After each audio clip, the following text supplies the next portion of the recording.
ಮೊದಲನೆಯದಾಗಿ ಎಲ್ಲರಿಗೂ ಬಸವ ಜಯಂತಿಯ ಹಾರ್ದಿಕ ಶುಭಾಶಯಗಳು. ಬಸವ ಜಯಂತಿಯನ್ನು 12ನೇ ಶತಮಾನದ ಮಹಾನ್ ಸಮಾಜ ಸುಧಾರಕ, ದಾರ್ಶನಿಕ ಮತ್ತು ಲಿಂಗಾಯತ ಧರ್ಮದ ಸ್ಥಾಪಕರಾದ ಮಹಾತ್ಮ ಬಸವಣ್ಣನವರ ಜನ್ಮದಿನದ ನೆನಪಿಗಾಗಿ ಆಚರಿಸಲಾಗುತ್ತದೆ. ಈ ದಿನವನ್ನು ಆಚರಿಸಲು ಮುಖ್ಯ ಕಾರಣಗಳು ಸಮಾನತೆಯ ಸಂದೇಶ. ಬಸವಣ್ಣನವರು ಜಾತಿ, ಮತ ಮತ್ತು ಲಿಂಗ ಭೇದವಿಲ್ಲದ ಕಲ್ಯಾಣ ರಾಜ್ಯದ ಕನಸು ಕಂಡವರು.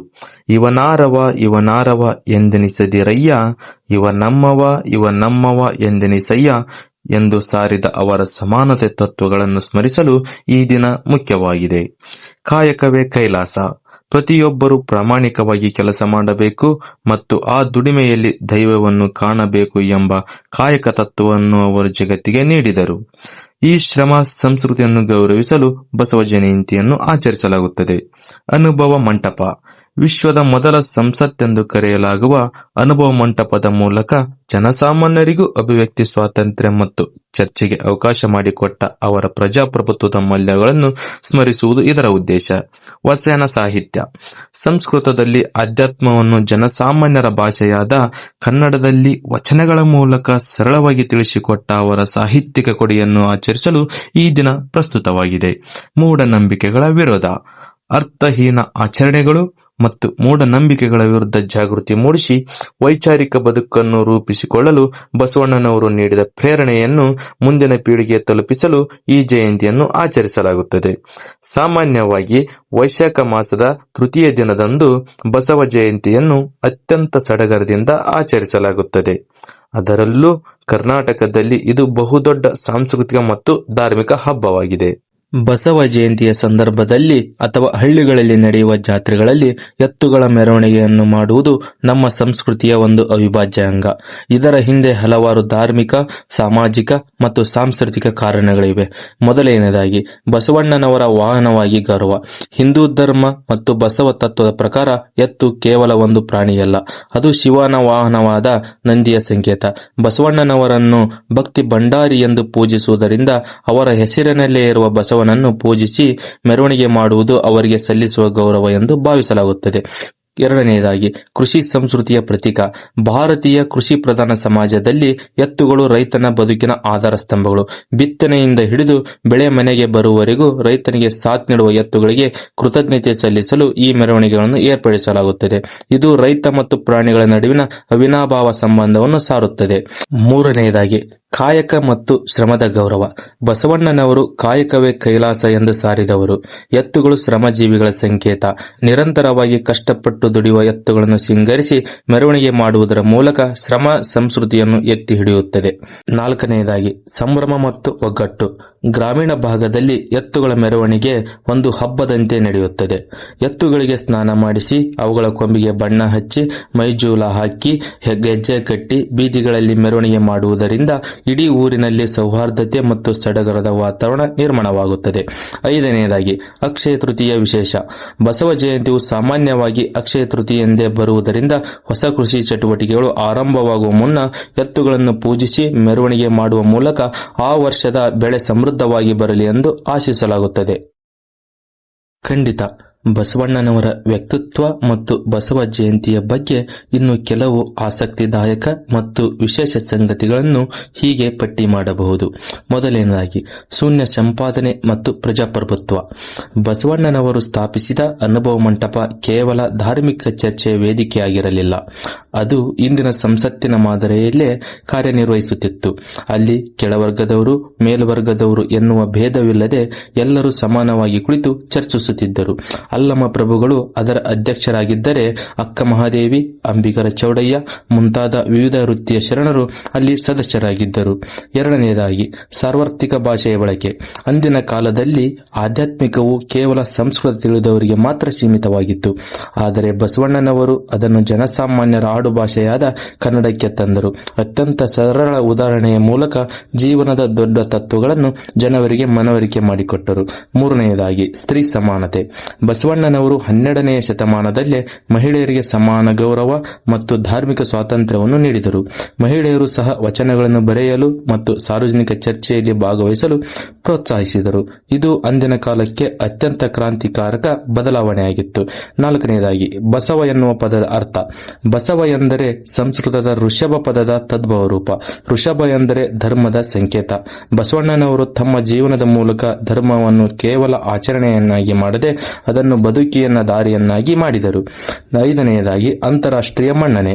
ಬಸವಣ್ಣನರ ವಿಚಾರಧಾರೆಗಳು ಎಷ್ಟು ಪ್ರಭಾವಶಾಲಿಯಾಗಿವೆ ಎಂದರೆ ಲಂಡನ್ನಿನ ಥೇಮ್ಸ್ ನದಿಯ ತೀರದಲ್ಲಿ ಬಸವಣ್ಣನವರ ಪ್ರತಿಮೆಯನ್ನು ಸ್ಥಾಪಿಸಲಾಗಿದೆ.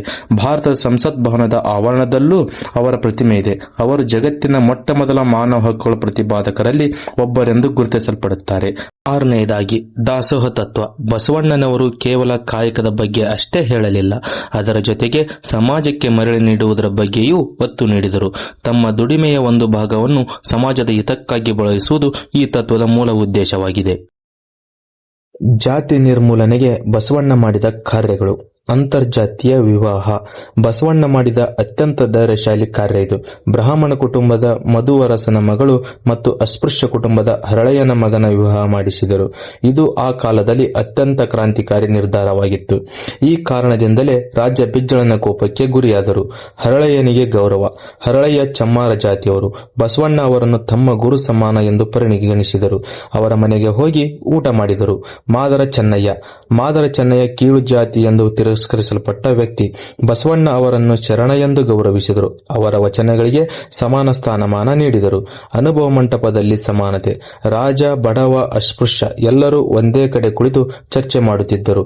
ಯಾರ ಮಾತಿಗೂ ಜಾತಿ ನೋಡಿ ಬೆಲೆ ಕೊಡಲಿಲ್ಲ. ಜ್ಞಾನ ಮತ್ತು ಭಕ್ತಿ ಮಾತ್ರ ಮಾನದಂಡವಾಗಿತ್ತು. ವಚನಗಳ ಮೂಲಕ ಸಂದೇಶ. ನೇರವಾಗಿ ಜಾತಿ ವಿರೋಧಿ ವಚನಗಳನ್ನು ಬರೆದರು. ಉಳ್ಳವರು ಶಿವಾಲಯ ಮಾಡುವರು, ನಾನೇನು ಮಾಡಲಿ ಬಡವನಯ್ಯ, ಅಂದರೆ ದೇವರು ಶ್ರೀಮಂತರಿಗಷ್ಟೇ ಅಲ್ಲ, ಬಡವರಿಗೂ ಸೇರಿದವನು ಎಂದು ಸಾರಿದರು. ಬಸವಣ್ಣನವರು ಕ್ರಿಸ್ತಶಕ 1131 ಸುಮಾರಿಗೆ ಭಾಗ್ಯವಾಡಿ, ಈಗಿನ ವಿಜಯಪುರ ಜಿಲ್ಲೆಯಲ್ಲಿ ಜನಿಸಿದರು. ತಂದೆ ಮದರಸಯ್ಯ, ತಾಯಿ ಮದಳಾಂಬಿಕಾದೇವಿ. ಅಕ್ಕನ ಹೆಸರು ನಾಗಮ್ಮ. ಬಸವಣ್ಣನವರಿಗೆ 2 ಹೆಂಡತಿಯರು. ಕಲ್ಯಾಣದ ಬಿಜ್ಜಳ ಮಹಾರಾಜರ ಆಸ್ಥಾನದಲ್ಲಿ ಮಂತ್ರಿಯಾಗಿದ್ದ ಬಸವಣ್ಣನವರ ಮಾವನಾದ ಬಲದೇವನು ನಿಧನರಾದ ಮೇಲೆ ಬಿಜ್ಜಳ ಮಹಾರಾಜರ ಆಸ್ಥಾನದಲ್ಲಿ ಕಾರಣಿಕರಾಗಿದ್ದ ಬಸವಣ್ಣನವರು ಮಹಾಮಂತ್ರಿಯಾಗಿ ಆಯ್ಕೆಯಾಗುತ್ತಾರೆ. ಒಂದು ಮಧ್ಯರಾತ್ರಿ ಒಬ್ಬ ಕಳ್ಳ ಬಸವಣ್ಣನವರ ಮನೆಗೆ ಕಳ್ಳತನ ಮಾಡಲಿಕ್ಕೆ ಬರ್ತಾನೆ. ಒಳಗಡೆ ಬಂದ ಕಳ್ಳ ಒಂದು ವಿಶಾಲವಾದ ಮಂಚದ ಮೇಲೆ ಮಲಗಿರುವ ಬಸವಣ್ಣ ಮತ್ತು ಅವರ ಧರ್ಮಪತ್ನಿ ನೀಲಾಂಬಿಕಾ ತಾಯಿಯನ್ನು ನೋಡುತ್ತಾನೆ. ಮನೆಯಲ್ಲಿ ಹಚ್ಚಿದ ದೀಪದ ಪ್ರಕಾಶಮಾನದಿಂದ ತಾಯಿ ನೀಲಾಂಬಿಕಾ ದೇವಿಯ ಮುಖ ಚಂದಿರನಂತೆ ಹೊಳೆಯುತ್ತಿರುತ್ತದೆ. ಜೊತೆಗೆ ನೀಲಾಂಬಿಕಾ ದೇವಿ ಹಾಕಿರುವ ಕಿವಿಯಲ್ಲಿರುವ ಓಲೆಗಳು ಸಹ ಮಿರಿಮಿರಿ ಹೊಳೆಯುತ್ತಿರುತ್ತವೆ. ಓಲೆಗಳನ್ನು ನೋಡಿದ ಕಳ್ಳ ಇವೆಗಳನ್ನು ಬಿಡಬಾರದು ಎಂದು ಓಲೆಗಳನ್ನು ಬಿಚ್ಚಿಕೊಳ್ಳುತ್ತಾನೆ. ಹಾಗೆ ಕೊರಳಲ್ಲಿರುವ ಮಾಂಗಲ್ಯವನ್ನು ನೋಡಿದ ಕಳ್ಳ ಇದನ್ನು ಯಾಕೆ ಬಿಡಬೇಕು ಎಂದು ಅತಿ ಆಸೆಯಿಂದ ಅದನ್ನು ಬಿಚ್ಚಿಕೊಳ್ಳಲು ಹೋದಾಗ ನೀಲಮ್ಮನವರಿಗೆ ಎಚ್ಚರವಾಗಿ ಕಳ್ಳ ಕಳ್ಳ ಎಂದು ಕೂಗಿಬಿಡುತ್ತಾರೆ. ಬಸವಣ್ಣನವರಿಗೆ ಎಚ್ಚರವಾಗಿ ಎಲ್ಲಿದ್ದಾನೆ ಕಳ್ಳ ಎಂದಾಗ ಕಳ್ಳ ಭಯದಲ್ಲಿ ಕಲ್ಯಾಣ ರಾಜ್ಯದ ಪ್ರಧಾನಮಂತ್ರಿಯವರ ಕೈಯಲ್ಲೇ ನಾ ಸಿಕ್ಕೀನಿ, ನನಗೆ ಇನ್ನು ಮರಣದಂಡ ಶಿಕ್ಷೆಯೇ ಎಂದು ತರತರ ನಡುಗುತ್ತಾ ಮೂಲೆ ನಿಂತಿದ್ದ ಕಳ್ಳನನ್ನು ನೀಲಾಂಬಿಕಾ ದೇವಿ ಅಲ್ಲಿದ್ದಾನೆ ನೋಡಿ ಎಂದು ತೋರಿಸಿದಾಗ ಕಳ್ಳನನ್ನು ನೋಡಿದ ಬಸವಣ್ಣನವರು ಒಡನಿರ್ದ ಸತಿ ಎಂದು ನಂಬಿದ್ದೆನಯ್ಯ, ಕೈ ಹಿಡಿದ ಸಜ್ಜನೆ ಎಂದು ನೆಚ್ಚಿದ್ದೆನಯ್ಯ, ಅಯ್ಯೋ ನನ್ನ ಅಯ್ಯನ ಕೈಯನ್ನೊಂದಿತು ತೆಗೆದುಕೊಡು ಎನ್ನ ಚಾಂಡಾಳಗಿತ್ತಿ. ಕಳ್ಳನ ಮನೆಗೆ ಇನ್ನೊಬ್ಬ ಕಳ್ಳ ಬಂದರೆ ಕೂಡಲ ಸಂಗಮನಲ್ಲದೆ ಮತ್ತಾರು ಬರೋರು?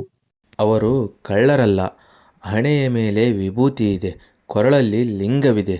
ಅಂಗದ ಮೇಲೆ ಯಾರು ಲಿಂಗವನ್ನು ಕಟ್ಟಿರುತ್ತಾರೋ ಅವರು ಸಾಮಾನ್ಯರಲ್ಲ, ಅವರು ಸಂಗಮನಾಥರೇ ಎಂದಾಗ ಮನನೊಂದ ಕಳ್ಳನು, ಇಲ್ಲ ಬಸವಣ್ಣನವರೇ, ನಾನು ನಿಮ್ಮ ಮನೆಗೆ ಕಳ್ಳತನ ಮಾಡಲಿಕ್ಕೆ ಬಂದಿದ್ದೆ.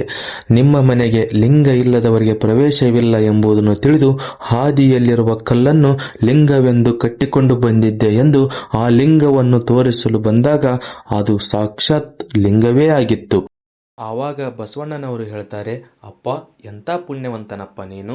ಎಷ್ಟೋ ಲಿಂಗವಂತರು ಕೊರಳಲ್ಲಿರುವ ಲಿಂಗವನ್ನೇ ಕಲ್ಲು ಎಂದು ತಿಳಿದು ಗೂಟಕ್ಕಾಕೋರಿದ್ದಾರೋ, ಎಷ್ಟೋ ಲಿಂಗವಂತರು ಕಲ್ಲು ಎಂದು ತಿಳಿದು ಯಶವರಿದ್ದಾರೋ, ಅಂಥದ್ರಲ್ಲಿ ಹಾದಿಯಲ್ಲಿ ಬಿದ್ದಿರುವ ಕಲ್ಲನ್ನೇ ಲಿಂಗವೆಂದು ತಿಳಿದು ಕಟ್ಟಿಕೊಂಡು ಬಂದಿದ್ದೀಯಲ್ಲ, ನೀನು ಸಾಮಾನ್ಯನಲ್ಲ, ಸಾಕ್ಷಾತ್ ಕೂಡಲ ಸಂಗಮನಾಥನೇ ಎಂದು ಅವನ ಕಾಲಿಗೆ ಬೀಳುತ್ತಾರೆ. ಬಸವಣ್ಣರ ತತ್ವಗಳು ಇಂದಿಗೂ ಜೀವಂತ. ಅವರ ಆಲೋಚನೆಗಳು ಇನ್ನೂ ನಮ್ಮೊಳಗೆ ಬದುಕುತ್ತಿವೆ. ಅವರ ಮಾರ್ಗದಲ್ಲಿ ನಡೆದರೆ ಸಮಾಜ ಉತ್ತಮ ಆಗುತ್ತದೆ. ಮುಂದಿನ ವಿಡಿಯೋದಲ್ಲಿ ಮತ್ತೆ ಭೇಟಿಯಾಗೋಣ. ನಮಸ್ಕಾರ.